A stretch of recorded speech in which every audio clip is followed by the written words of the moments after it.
Good afternoon, everyone. 감사합니다. I'm here to give a talk about a man named Xi Zhongshun, the father of Xi Jinping, and a major Chinese Communist Party heavyweight, a man who fought in the revolution and was one of the most senior leaders in the regime after it was established in 1949. But it may surprise you that I am going to start in Iowa, the American Midwest, specifically one of the premier tourist attractions of central eastern Iowa, a German heritage site known for beer and crafts, the Amana colonies. In 1980, Xi Zhongshun, at 67 years old, led a delegation of Chinese governors to the United States. It was a historic moment in China's opening to the West. Xi Zhongshun, as governor of Guangdong province in the south, was at the forefront of that process. Guangdong had just opened its first American consulate outside of Beijing, and Xi Zhongshun was building the special economic zones that would symbolize China's new relationship with the outside world. The Americans who staffed the trip for the National Committee on U.S.-China Relations remembered Xi Zhongshun as someone who was pragmatic, the translators. But often, Xi would go quiet as if he had something on his mind. Sometimes he came across as reserved and distant. All of this changed when Xi Zhongshun went to the Amana colonies. According to one individual who was present, Xi was enthralled.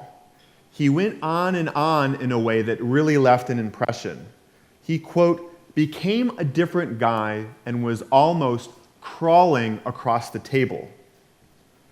I don't think that Xi Zhongshun was that excited because they have good beer in the Amana colonies, although they really do. I believe that Xi Zhongshun had an emotional reaction because he was listening to a tour guide tell a story about how a community built on collectivist and utopian principles had decided 88 years after its founding to disband. It was a story, in other words, about how a communist society in the American Midwest had become a tourist destination. Why did this happen? Because the old charismatic leaders had died and the successors did not command total obedience. A system of bureaucracy and privilege had emerged. The collectivist organization of agriculture had proved inefficient. But most importantly, the younger generation, inspired by the outside world, wanted a more consumerist, materialist lifestyle. Now, let's reflect for a moment about what kind of person was hearing this story about the demise of a communist society. Xi Zhongshun was someone who had experienced extraordinary suffering for the sake of the cause. He was arrested by the Chinese Nationalist Party at 15 years old and joined the Chinese Communist Party in jail. 7 years later, he was incarcerated again, this time by the Chinese Communist Party, and he believed he was going to be buried alive by them. His torment did not even stop after the regime was established. In 1962, he was purged from the leadership and subjected to 16 years of exile, incarceration, and humiliation. One of his daughters committed suicide during the Cultural Revolution. In 1980, Xi Zhongshun and his comrades were facing the question of whether what they had built with all their sacrifices would endure, and for many reasons it did not look good, especially from Xi's position as governor of Guangdong province. In Guangdong province, thousands and thousands of people were fleeing the communist mainland for capitalist Hong Kong many dying in the process. Fears of Western ideological infiltration were especially prominent in Guangdong because of its proximity to Hong Kong. Young people who did not think the party was moving fast enough to overcome the tragic legacy of the Cultural Revolution were taking to the streets of Guangzhou, the province's capital.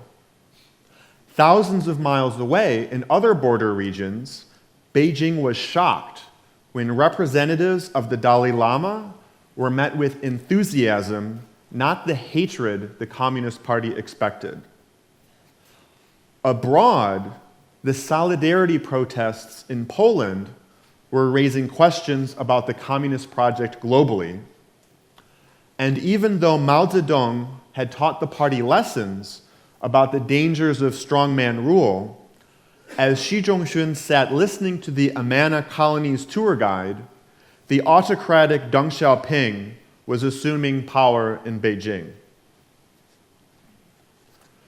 There are many ways to try to tie the threads of a man's life together for a brief book talk, but for the reasons I've begun to illustrate with this anecdote from Iowa, today I'm going to talk about Xi Zhongshun and the question of political order, how a man who suffered so much for a political party thought about how to make it survive. And of course, this has special relevance for a man whose son happens to be China's leader today, and I'm sure is the real reason that all of you are in this room right now. I'll proceed by addressing 5 themes: ideology, communism as a global phenomenon, Beijing's relationship with ethnic minorities in the borderlands, succession politics, and conclude with perhaps the most existential question: how to win over young people to the revolutionary project. But let me begin with ideology, because only with a sensitivity to the communist worldview will everything else I have to say today make sense. And it speaks to the heart of the question of political order, because ideology is how the party justifies itself and explain why it deserves so much devotion. So you may wonder, why was Xi Zhongshun interested in communism in the first place? He was born into a milieu that inspired radicalism. He was born in Shanxi province, where Qin Shi Huang had forged the first unified Chinese state, and emperors had ruled for millennia from nearby Xi'an. But by the time Xi Zhongshun was born in 1913, 2 years after the collapse of the Qing dynasty, this area had been rocked by years of war, hunger, and bandits. It was a place of contradiction that led to one of Xi Zhongshun's close childhood friends to later say that it was a region that made people develop a sort of extreme way of thinking. On the one hand, it has a rich cultural legacy, but on the other hand, the people face a difficult situation and the chaos of war never ends. But what's interesting is that the attraction to radicalism did not mean that Xi Zhongshun really understood communism. He was not attracted to the party in the first place because he fell in love with Marx's Das Kapital. In fact, Xi Zhongshun later said that at the time, his individual study was too poor, which meant that even if he read more, it would only mean that there was more I did not understand. He said, because I was too young, my memory only allowed for half-baked knowledge, and my understanding of communism was still not deep. The reason he was able to read this revolutionary literature is because for much of the 1920s, the Chinese Communist Party was in an alliance with the Nationalist Party. But famously, in April of 1927, Chiang Kai-shek, the leader of the Nationalists, betrayed the Chinese Communist Party. And throughout China, the communists were massacred. And it was at this moment of fear and violence that the Chinese Communist Party ordered Xi Zhongshun at 15 years old to commit his first revolutionary act, an attempted assassination of an academic administrator at his high school. The assassination attempt failed. Many teachers got sick. Xi Zhongshun was arrested, and he joined the Chinese Communist Party in prison. The man who brought him into the party killed himself shortly after in Shanghai, apparently suffering a mental health crisis because of what he went through in that prison. After Xi Zhongshun was released, his father died shortly after because of the anxiety and stress he experienced because of his son being in prison. Xi Zhongshun developed a skin disease and he couldn't even walk. The province faced famine. His mother died soon after. The nationalists essentially destroyed the Chinese Communist Party in the province. And Xi Zhongshun was still a wanted man, so he couldn't go to school. And at this moment of desperation, Xi Zhongshun didn't read Marx, he read a novel. He read a novel by a man named Jiang Guangci. And what's interesting is it shows the power of a cultural product to inspire. Now, this is not a high-quality novel.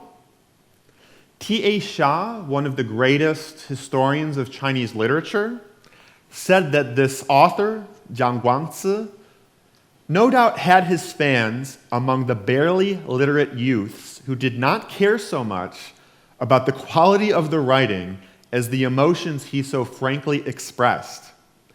Did not his popularity in his lifetime constitute a rather unfavorable comment on the intellect of his readers of those days, who seemed merely excitable in temper and indiscriminate in taste?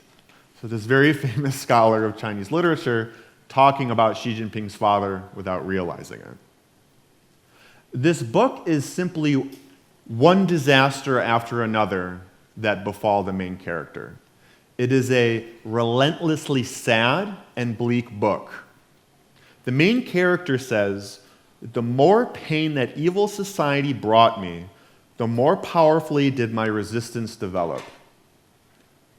And Xi Zhongshun told Xi Jinping that at his moments of doubt and fear, this was the book that he read. So ideology could inspire, but it could also be dangerous. Ideology could also lead to dogmatic blinders and intensify inter-party struggle. 7 years after Xi Zhongshun was incarcerated by the Chinese communists, he was arrested again, this time by the nationalists. He was arrested by the nationalists in 1928, and then he was arrested again by the communists in 1935. The reason for that was there was a dispute within the party about the right way to fight revolution. And Xi Zhongshun was more practical. He was more pragmatic. He thought that it was necessary to build the base areas, to be careful, to not be too aggressive with land reform, to not try to take over cities where they would be vulnerable to the nationalists. But other members of the Communist Party thought that this was a case of ideological heresy, that Xi Zhongshun wasn't radical enough, and so he was thrown in jail. And he wasn't released until Mao Zedong and other members of the central leadership concluded the Long March in Shanxi. It was only then that Xi Zhongshun was released. Xi Zhongshun returned to the question of ideology in 1952 when he was brought from the Northwest to assume his first position in Beijing. And what was his job? Minister of Propaganda, which meant that he was given the task of explaining to a country of hundreds of millions of Chinese people what communism was and how to build it. 10 years later, Xi Zhongshun is purged from the leadership because of a novel. So it was a novel that both inspired him to the revolutionary path, but also a novel that destroyed him. It was a novel about a revolutionary, one of his closest associates. Mao Zedong decided that that novel was a manifestation of class struggle and was an implicit criticism of Mao's revolutionary record. And Xi Zhongshun suffered 16 years because of it: torture, detention, humiliation, exile. 16 years later, when Xi Zhongshun is rehabilitated, the party knows that something had gone deeply wrong with the revolutionary project. And there was a need to get everyone on board with the new direction. But there was also fear that too much self-reflection would be dangerous. And it created tension between what's known as the 3 and the 4. Let me explain that. The 3 refers to the Third Plenum of 1978, one of the most famous moments in modern Chinese history, when the party declared officially that class struggle would no longer be the priority, but instead economic development. Only a few weeks later, Deng Xiaoping gave a speech in which he introduced the 4 cardinal principles, a very conservative formulation about how the party could never leave communism, could never leave Mao Zedong thought. What's interesting is Xi Zhongshun was very happy when Deng Xiaoping gave that speech. Xi Zhongshun said that only with the cardinal principles can thought be liberated in a way that is right and not wrong, effective and not formulaic. Xi Zhongshun said that even as the party was pursuing economic growth, it was necessary to also have a spiritual civilization. It's very interesting to hear Marxists talk about spiritual civilization, right? So Xi wanted people to believe in communism, but he also couldn't explain what it was.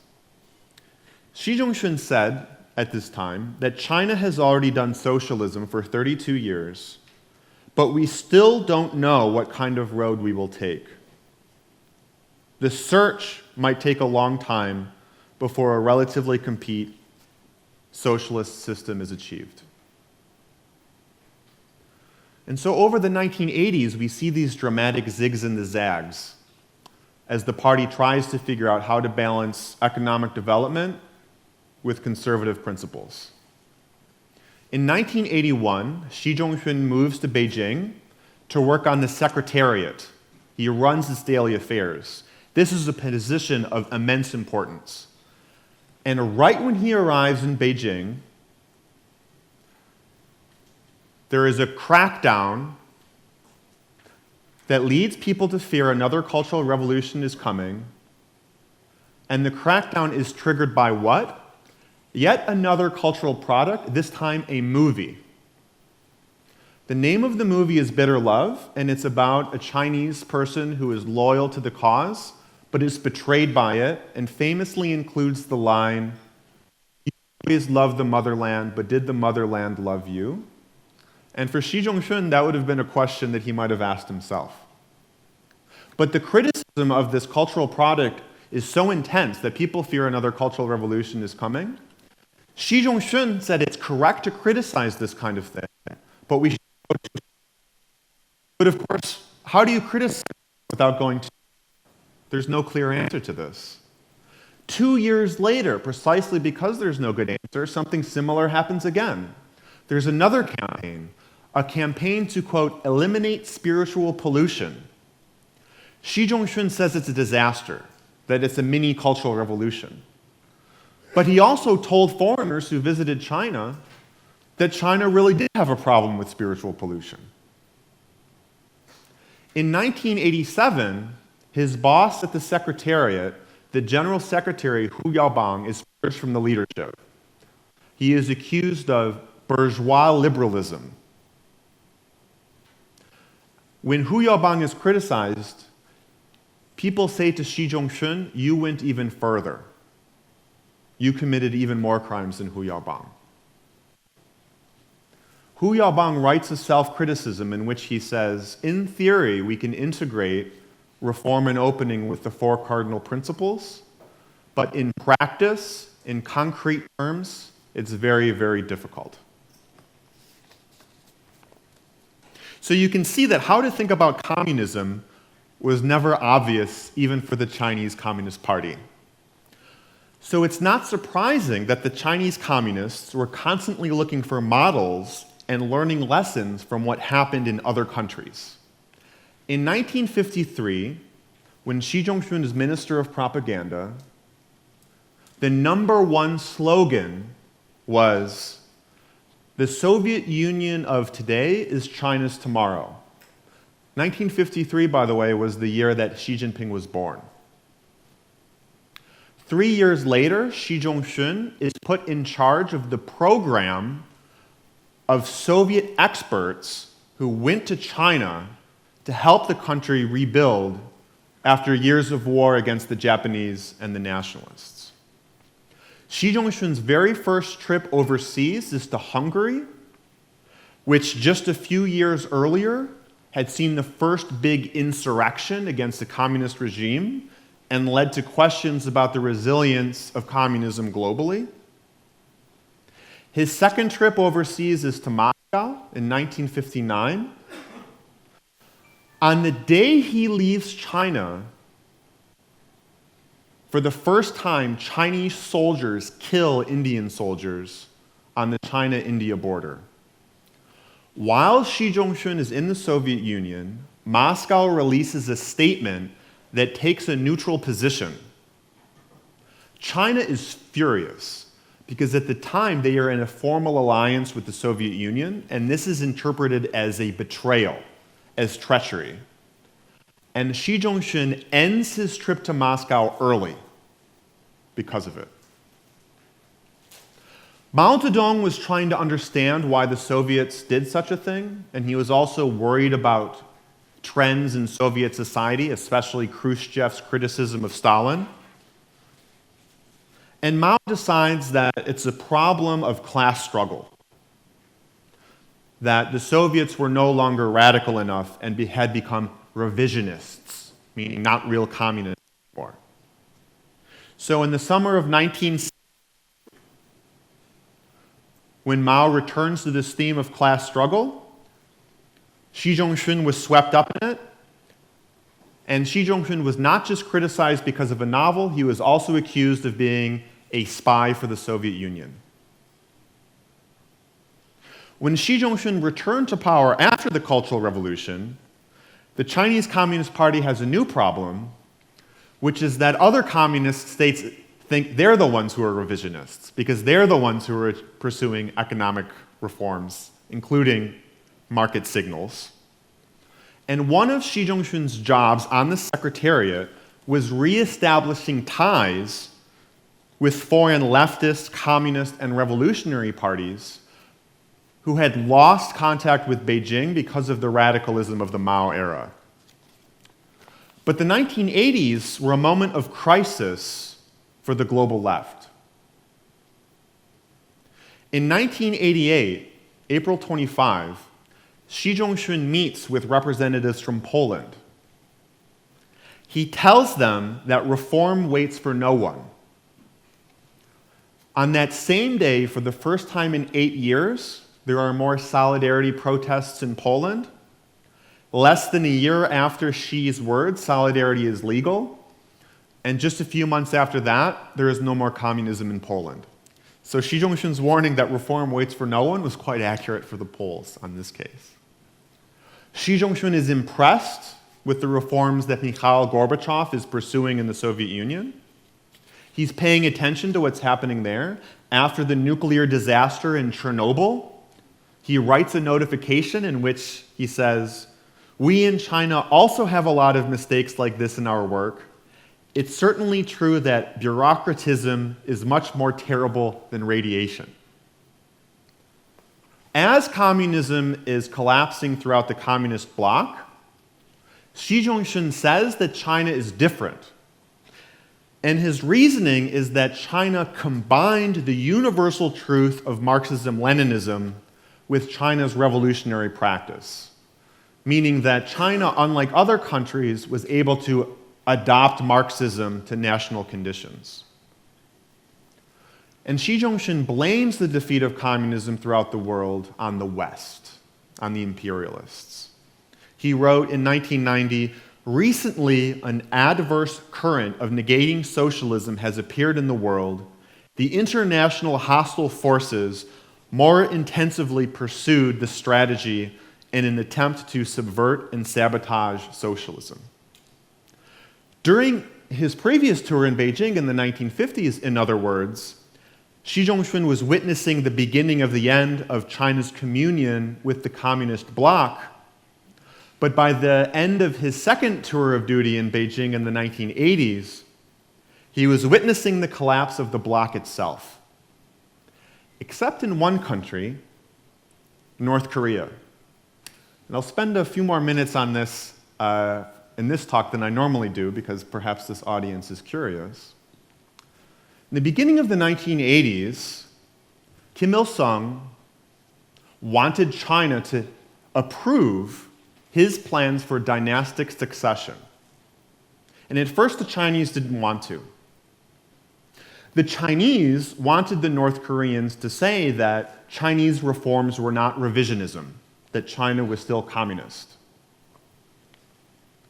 In 1983, Xi Zhongshun goes to Pyongyang, and his purpose is clearly to signify to the North Korean elites that China has accepted Kim Jong-il as the successor to Kim Il-sung. The father of Xi Jinping is the one who did that. On his trip, he encouraged the North Koreans to pursue Chinese-style economic modernization and market reform and special economic zones. But it didn't work. In fact, Kim Il-sung told the East German leader that the Chinese were no longer communist and that this was a very dangerous development. In 1983, Kim Jong-il goes to Beijing. Who hosts him? Xi Zhongshun.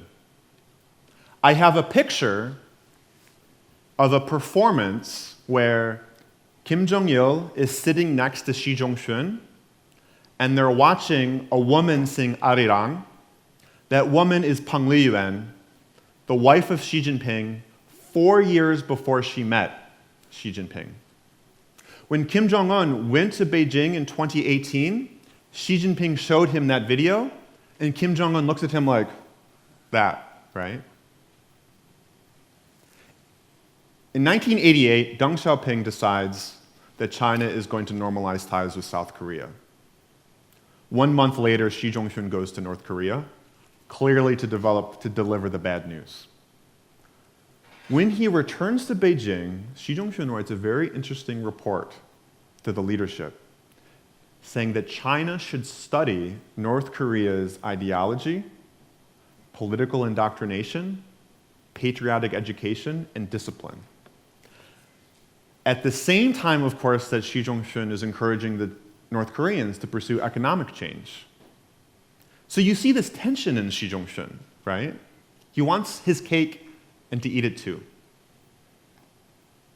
So North Korea survived, but one of the countries that did fall apart, of course, was the Soviet Union, and it came apart at the seams like a chocolate bar. And the creases were along ethnic lines.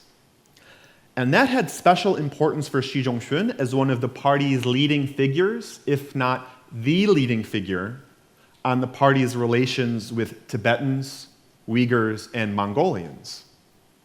The reason for that is, in the last years of the Civil War and the early years of the People's Republic of China, Xi Zhongshun was the leader of the Northwest Bureau, which included a giant portion of the country, including Xinjiang, but also Tibetan populated areas of Qinghai and Gansu. It's undeniable that the process of exerting party control in these regions was very bloody, but the party combined military force with something called the United Front, which sought to co-opt and win over local power brokers. In 1952, Xi Zhongshun purged the leadership of Xinjiang for being too radical, for pursuing too much land reform in nomadic areas, and for too much repression of Uyghurs. Xi Zhongshun also became friends with a very young Panchen Lama. So I think everyone in this room knows who the Dalai Lama is, but the second most prominent figure in Tibetan Buddhism is the Panchen Lama. And when Xi Zhongshun was leader of the Northwest Bureau, the Panchen Lama was living in that region because there had been a falling out between the Panchen Lamas and the Dalai Lamas. And when the Panchen Lama first started speaking to the communists, the first leading party figure he met was Xi Zhongshun. And when the Panchen Lama went to Tibet, the person who gave him the supplies and had an enormous ceremony to see him off was Xi Zhongshun. In the 1950s, Xi Zhongshun spent about 70% of his time on the United Front. But by 1958, the party was at war in the Northwest against ethnic minorities. Exactly those power brokers that Xi Zhongshun had convinced to work with the communists were now facing persecution. In 1959, the Dalai Lama flees, and there is a brutal crackdown in Tibetan areas. The Panchen Lama is so upset that he writes a letter to the leadership complaining, and Xi Zhongshun is the person who is told to calm him down, to assuage his concerns. But of course, in 1962, Mao Zedong is again focusing on class struggle, and Xi Zhongshun is blamed for the Panchen Lama's activity. He's accused of accommodating the Panchen Lama. And in 1962, one of the accusations against Xi Zhongshun, along with the novel, along with relations with the Soviets, is that he ran an anti-party faction in the United Front Work Department. In the 1980s, Xi Zhongshun again is running the United Front, and they know that they have committed a huge error in ethnic politics. And so they try to fix the situation by addressing grievances, acknowledging grievances, working with prominent Tibetan and Uyghur religious figures, focusing on economic development, allowing religion to come out into the open so that it can be better controlled. And at first it seems to be working, but then you see protests emerge, both in Tibet and Xinjiang. And the party is faced with a question, which is this a growing pain? Does this mean that the problems were more serious than they realized? Does this mean that they need to double down on these more open policies for them to work? Or does it mean that when you take a step back and you don't use repression, that people take advantage of you, that people try to hurt you, that when they have more space, they engage in splittist activities? And the decision by Deng Xiaoping was that the answer is the latter. And so in March of 1989, martial law is declared in Tibet, and this period of political experimentation is over. Now, what's interesting is that there was also political experimentation in the 1980s with elite politics. Xi Zhongshun believed that it was necessary to create some kind of a system to prevent another strongman leader like Mao Zedong from appearing. Nevertheless, Deng Xiaoping emerged as another dictator, and succession politics remained explosive. Why were succession politics in China so dangerous? Why did Mao and Deng both have such fraught relations with other members of the leadership? Well, if you wanted to ask anyone this question, Xi Zhongshun would be a good person, because in the 1950s, he was the chief right-hand man to Zhou Enlai, the premier, and in the 1980s, he was the chief right-hand man to Hu Yaobang, the general secretary. Well, what would Xi Zhongshun have seen? Well, you might think that he just did what he was told because he wasn't a top leader, and that it's an uninteresting story, and that my talk is going to be boring. But that's a misunderstanding of how the Chinese Communist Party works because the implementers, the deputies, often faced an impossible situation because they were told to follow multiple goals without clear guidance on what mattered more or how to achieve them. The party would say, do this, but also do that. There was a danger that if you moved too far in one direction, you would be accused of ideological heresy. There were competitors within the elite who might complain to the top leader about you. Both Mao Zedong and later Deng Xiaoping were distant, vague, mercurial, suspicious, and often changed their mind. So Zhou Enlai in the 1950s, he thought he was always doing what Mao wanted, but in 1958, Mao Zedong forces him to give a 6-hour self-criticism session. Zhou Enlai thinks that he's going to be fired from the leadership. He's seen crying, his hair is going gray, he's drinking. And he says to Xi Zhongshun, I can't do anything right. Mao is criticizing me again. And Xi Zhongshun says, we'll take responsibility together. In the 1980s, Xi Zhongshun is the right-hand man to Hu Yaobang. When Hu Yaobang is purged in 1987, Hu Yaobang thinks that he will just be allowed to resign, but instead he is subjected to humiliation. At these meetings, Hu Yaobang is crying, he's weeping. Xi Zhongshun helps him to a couch because he's so weak. And by 1989, the stress and anxiety and fear is so powerful, Hu Yaobang has a heart attack and dies. And Xi Zhongshun saw it all. The trigger for Hu Yaobang's fall was student protesters. And that's ironic because it was how to manage succession at the very top and how to win over the younger generation at the bottom that were the two most important questions for Xi Zhongshun. Xi Zhongshun said that the fight for young people is a life and death struggle. It is related to whether there will be successors to the socialist nation. It is related to whether the cause of socialism and communism will never lose its red color for thousands of years. And of course, Xi Zhongshun thought a lot about young people. One reason is that in the 1950s, he was raising his own family. In the 1950s, the party was terrified that the younger generation, the offspring of the revolutionaries, would become spoiled because they were growing up in a privileged environment, and that arrogance would separate them from the masses, and therefore the revolution would fail, with them as the inheritors to the cause. And that's one of the reasons why Xi Zhongshun was so strict, but he was strict even among the reputation of leading party families. Then Xi Zhongshun thought about the question of youth during the Cultural Revolution because of the radicalism of the young Red Guards who smashed, killed, ransacked homes, kidnapped people because they were inspired by their worship of Mao Zedong.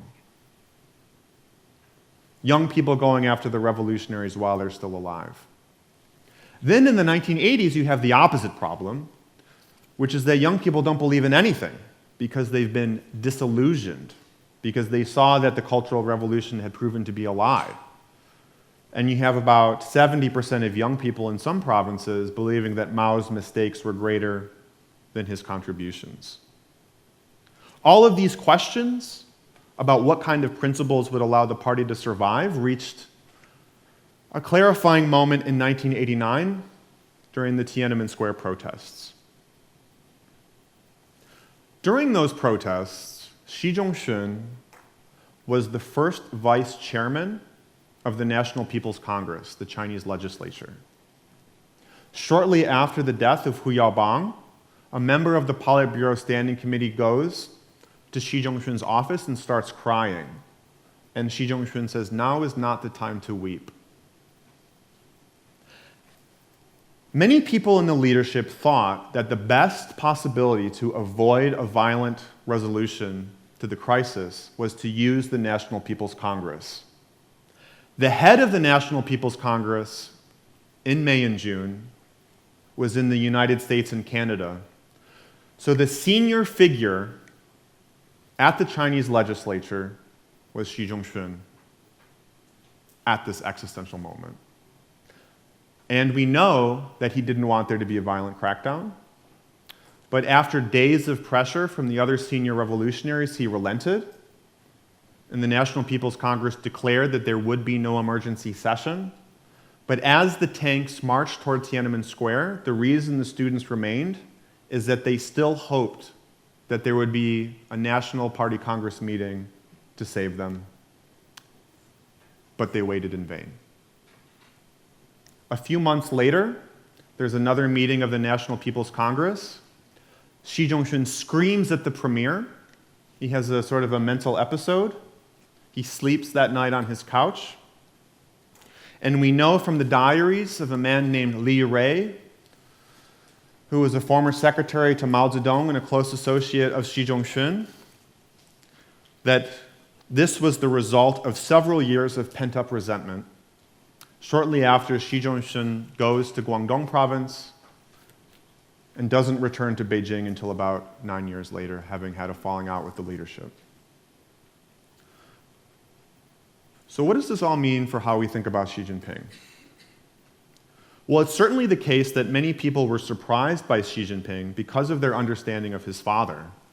Li Rui, the man I just mentioned, on his deathbed, shortly before he died, he said to one of the sons of Hu Yaobang, "I don't understand why Xi Jinping is Xi Jinping. I'm so surprised because of who his father was. It's so painful that Xi Zhongshun had such a son." I think my book has some context to help explain what might an answer to Li Rui's question is, but I don't think you can draw a straight line from Xi Zhongshun to Xi Jinping, because even Xi Zhongshun's own children drew different conclusions about the meaning of the suffering in their father's life. One daughter killed herself during the Cultural Revolution. Another daughter associated with pro-reform, pro-constitution circles in Beijing. The other children made a lot of money. But Xi Jinping dedicated himself to the cause. Now that's a real puzzle because he knows what went wrong in the party's past. And if you look at both the Soviet Union and China, dissidents, their story of awakening is often tied to learning about what their parents did or did not do. Because younger people might someday ask, what kind of a system could unleash such violence, and why didn't the party say no when the party told them to hurt people? So given all of this suffering that Xi Jinping witnessed, it's not surprising that he admitted to having gone through a period of doubt himself. He said that the Cultural Revolution proved to be an illusion. But he also said that it was precisely because he went through struggle and doubt, but returned to the party, that his belief is unshakable. But it raises a question of what kind of suffering leads to dedication, and what kind of suffering leads to alienation. But for Xi Jinping, he clearly has decided that the meaning of his father's life is to ask himself how he could give up on that cause after his father remained loyal despite everything. And Xi Jinping, responding to this, has shown quite breathtaking ambition. He says that he wants no less than to break the wheel of dynastic cycles that have marked Chinese history for millennia through a continuous rebaptism of 5,000 years of traditional Chinese culture in the fires of revolution. How? First, drawing from his father's story as someone who saw the dangers of caring about ideology too much and not enough, he's pursuing an ideological agenda that he says is supposed to avoid the extremism of the Mao era and the lack of dedication of the post-Mao era. Globally, he's trying to make the case that Western liberalism is not the end of history. He's trying to assimilate the border regions, Tibetans and Uyghurs, in a way that will make secession unthinkable. Drawing from his father's story as a close associate to Mao and Deng's deputies and seeing the problems of succession politics, there has been no succession. And finally, he's using the party's own history as moral education to win over young people to commit their lives to the nation and party.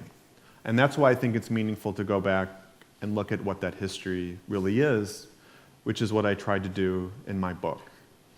And to conclude, Xi Jinping recently said that the Western imperialists placed their bets to destroy communism on the third generation, and Xi Jinping identified China's young people of today as that generation of maximum vulnerability. So I think the big question to look at is whether young Chinese people, like Xi Zhongshun and Xi Jinping before them, will find meaning in a call to take up the revolutionary baton and live a life dedicated to mission, national rejuvenation, collectivist values, or whether Chinese people are weary of living so ardently and don't find inspiration in a call to eat bitterness. But that is something that I think that Xi Jinping thinks a lot about, and why he had that military parade a few days ago, which is to excite young people once again to the spirit of struggle. So I'll stop there. And I look forward to your questions.